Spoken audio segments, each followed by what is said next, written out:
Friday night, Jacques thought he was having a bad dream. The home of his best friend and neighbor in the Paris region was raided. I had time to look around. What was going on next door? Then I noticed the scientist.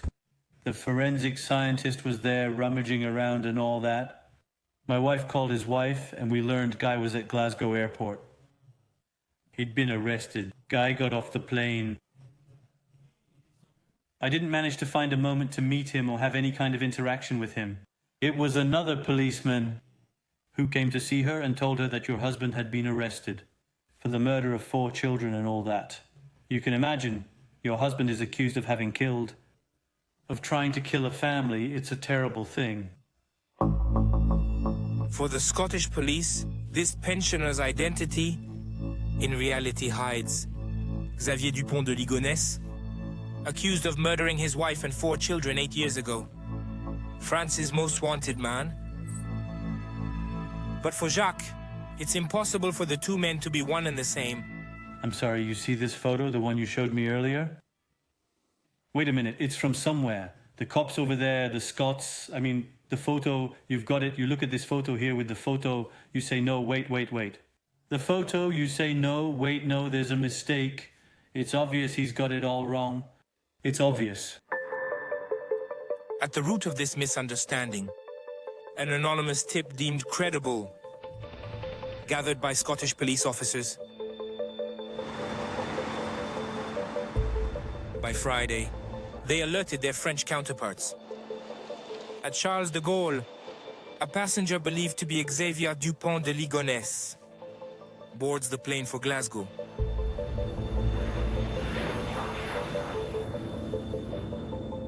Two hours later, the man was arrested on landing. His fingerprints were compared with those of the fugitive. According to the Scots, they were a match. In the evening, the French police officers stationed at the French embassy in London send this message to their superiors. The magistrate at the post informs us that Xavier Dupont de Ligonnès will be arrested this evening on his arrival in Scotland, wanted since 2011 for the murder of his wife and children. The news hit the headlines.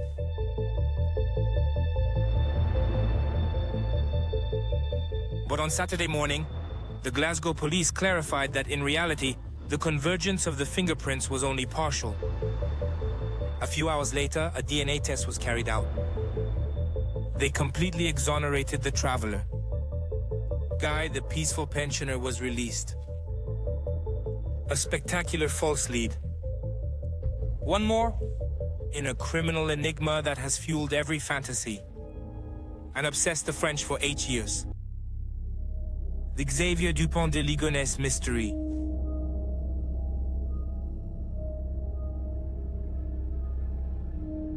This 13th of April 2011, the police, alerted by neighbors, entered this bourgeois home. The shutters had been closed for a week, and the occupants seemed to have vanished into thin air. The police inspect the interior of the house 5 times. At first, they found nothing unusual. But on April 21st, the investigation took a turn for the worse. An absolutely appalling story in Nantes. A couple and their 4 grandchildren had not been heard from since April 4th. This morning, however, the discovery of human remains at their home caused a major shock. The investigation is turning towards kidnapping and murder. Criminal investigation. 5 bodies are found, buried under the garden terrace. The mother, Agnès Dupont de Ligonnès, and her 4 children, Benoit, Anne, Thomas and Arthur, aged between 13 and 20. Shot dead, their bodies were wrapped in blankets. A religious object slipped next to each of them. Lime accelerated their decomposition. Only the father of the family is missing, Xavier Dupont de Ligonnès, who immediately became the prime suspect.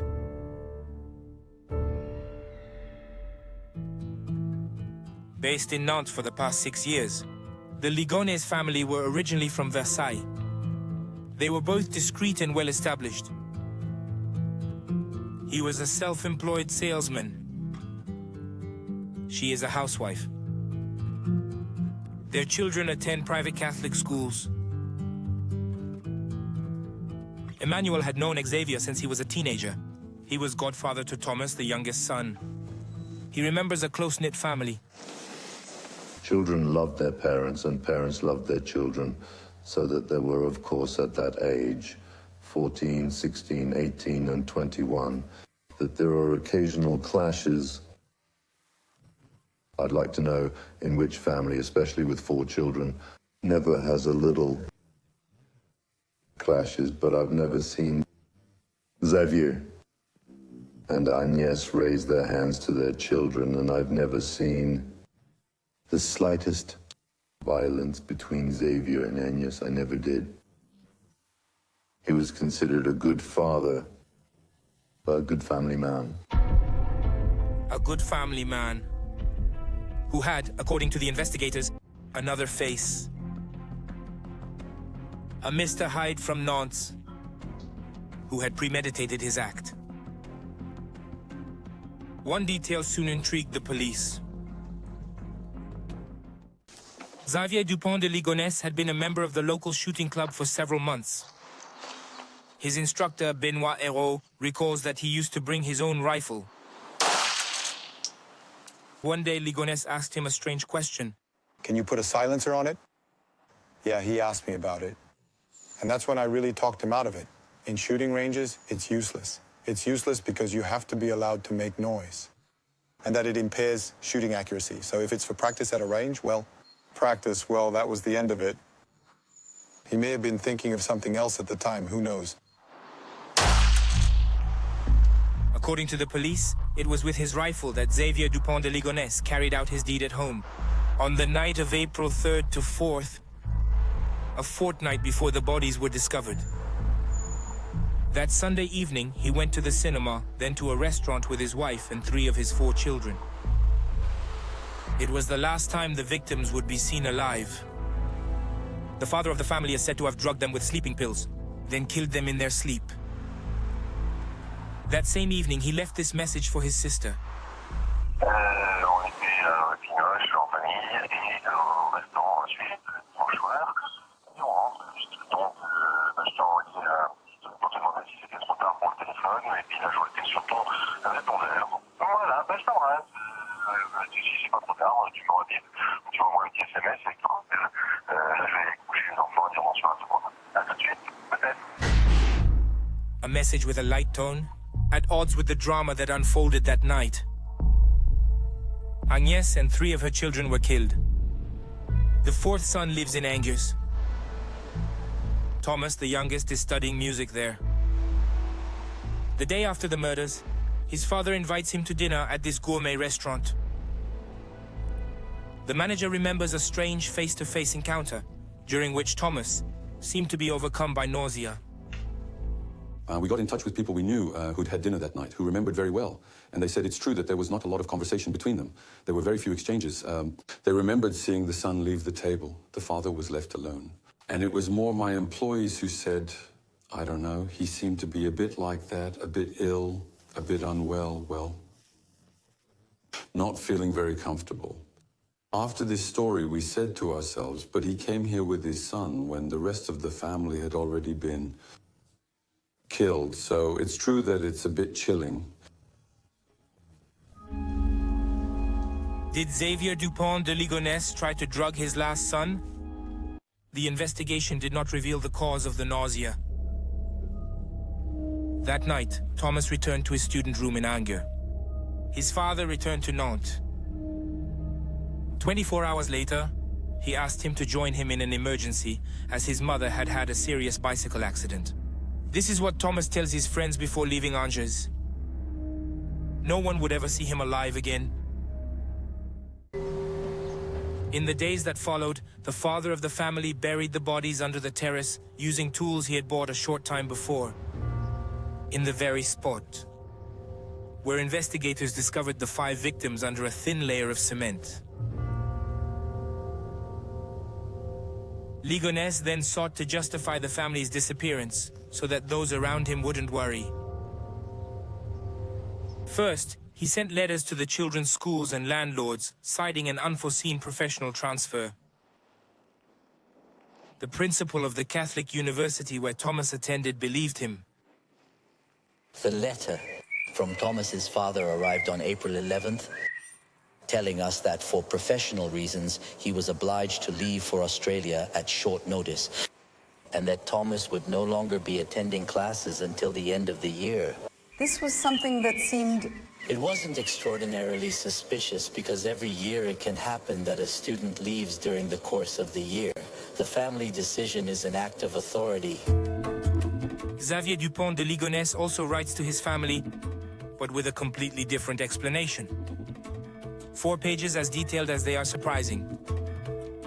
Emmanuel, the friend of almost 40 years, was the first to receive the letter. So he addresses it to 9 different people. It's actually dated April 8. It's a bit long. Well, hello, everyone. Big surprise, we've left for the USA under very special circumstances, which we'll explain below. You'll be receiving this letter by regular post, as we're no longer able to communicate by any other means, email, SMS, or telephone, for a few years. For security reasons. The father of the family claims to be a protected witness for the US Drug Enforcement Agency. He is said to be investigating criminal networks. Traffickers are said to be in the process of tracking him down. The whole family is in danger.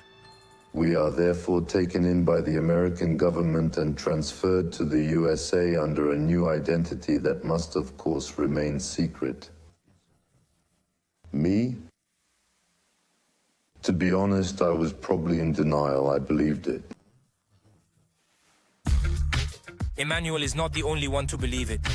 For the time being, no one is alerting the police. Xavier Dupont de Ligonnès was buying time. This allowed him to escape. It was only after the discovery of the bodies on April 21st that the investigators were able to reconstruct his route. Thanks to his cell phone, his credit card, and speeding tickets in his car. Ligonnès left traces behind him. First he slept near La Rochelle, then Toulouse. On April 22nd, he made a stopover at this 5-star inn near Avignon. He stayed in one of the establishment's most beautiful suites.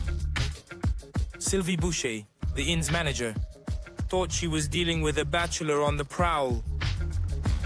He was charming, indeed elegant, but there was nothing at all wrong with him. He looked stressed. What's more, he was very relaxed. Intriguing. He was really carefree. That evening, Xavier Dupont de Ligonnès also took advantage of the inn's fine dining. A gourmet dinner. He asked questions about the wine he'd chosen, then seemed to like the wine, then liked the good food. Then he enjoyed himself, or so he said as he left the restaurant. A bill of 220 euros, which the father of the family paid with his credit card. 2 days later, he was in Roquebrune-sur-Argence, Var, where he withdrew 30 euros from this ATM. This is the last known photo of the presumed murderer. After the 5-star inn, he spends the night in this cheap hotel. On the morning of April 15th, the parking lot cameras recorded him leaving the premises. 2 large bags under his arm. It was only 8 days later, after the discovery of the bodies, that the investigators found his car in the parking lot. What had he come to do in this region, which he knew well having lived here in the 90s? The police have a hypothesis, that of suicide. Thinking that the bodies of his family would never be found under the terrace, Xavier Dupont de Ligonnès took his own life in a hidden place, somewhere in these mountains, so that everyone would believe the family's voluntary disappearance. Extensive searches were organized, in vain. Suicide or on the run, the 2 leads remain open. So in parallel, the police try to understand the origins of this family tragedy. Using criminal investigation software, they peel back the father's life story and discover what could be a motive: a catastrophic financial situation. Ligonès is said to have been so ashamed of ruin that he wiped out his entire family. 3 years after the facts, this was still the lead favored by the prosecutor at the time. He still had this desire to appear to his family, to those around him, and to everyone else. A desire to give an impression of success. And then he'd reached the point where it was all over, where he could no longer hide the truth. Rather than admit that he was ruined, he preferred to end the lives of those closest to him, his family. Xavier Dupont de Ligonnès canvassed hotels and restaurants for inclusion in a guidebook for sales reps. His company, La Route des Commerciaux, had a website, but his business was faltering. He had started borrowing money from his family, and also 50,000 euros from a businesswoman, a childhood sweetheart with whom he had just reconnected. Shortly before the murders, she had sent the bailiffs after him to recover his money. Did he feel cornered? In July 2010, 9 months before the murders, he sent this email to his two best friends. At the end of August and beginning of September, he was faced with a final decision: single suicide or mass suicide. For Emmanuel, however, ruin was not the answer. He had lent Xavier 6,000 euros and claims to have been reimbursed in full. There were money problems at their couple, I know, having helped them personally. Well, if all couples with money problems had to murder their children, we'd know about it. Emmanuel wonders at what point his former best friend fell into this murderous Machiavellianism. Insanity, schizophrenia, bipolarity, you name it. At what point did I no longer know the real Xavier? Was it all the time? I don't dare believe it. But what, 6 months, a year, 2 years? I don't know. The main suspect's family has always maintained his innocence. His sister is calling the whole investigation into question. Christine de Ligonnès has set up a blog to develop her arguments. Basing her arguments, for example, on approximations during autopsies, she maintains that the bodies found under the terrace are not those of Agnès and the children. As far as she is concerned, her brother is well and truly in the care of the American services. I think that for reasons of caution, my brother is not moving so as not to get us into trouble. That he won't phone, that he won't email, that he won't show up like this, but maybe in a while. So he's alive. So he's alive. Why? I have no reason to believe that he committed suicide. I don't see why my brother would kill himself. I prefer to consider the possibility of my brother's innocence, and even more than that, the possibility that his letter might one day be verified and authenticated. Today, 8 years after the tragedy, Christine still believes her brother is innocent and alive. On Friday evening, her lawyer, Stefan Goldenstein, called her immediately on learning of the arrest of a suspect at Glasgow Airport. When I informed Christine Dupont de Ligonnès that her brother had been arrested, right from the start, if you like, she took the news with great restraint and caution. But that's just as well, because it makes it hurt less. It's very good that she reacted that way. Not so her mother, who was shocked at the age of 90, who was shocked by the news, and Christine protected her by telling her, "It's not certain that we don't know where the fingerprint came from." She didn't really consider that it could be him. It's amazing. She kept a very low profile. After the false Scottish lead, the judicial file remains open. Despite 1,000 verified reports, the Ligonnès mystery remains unsolved.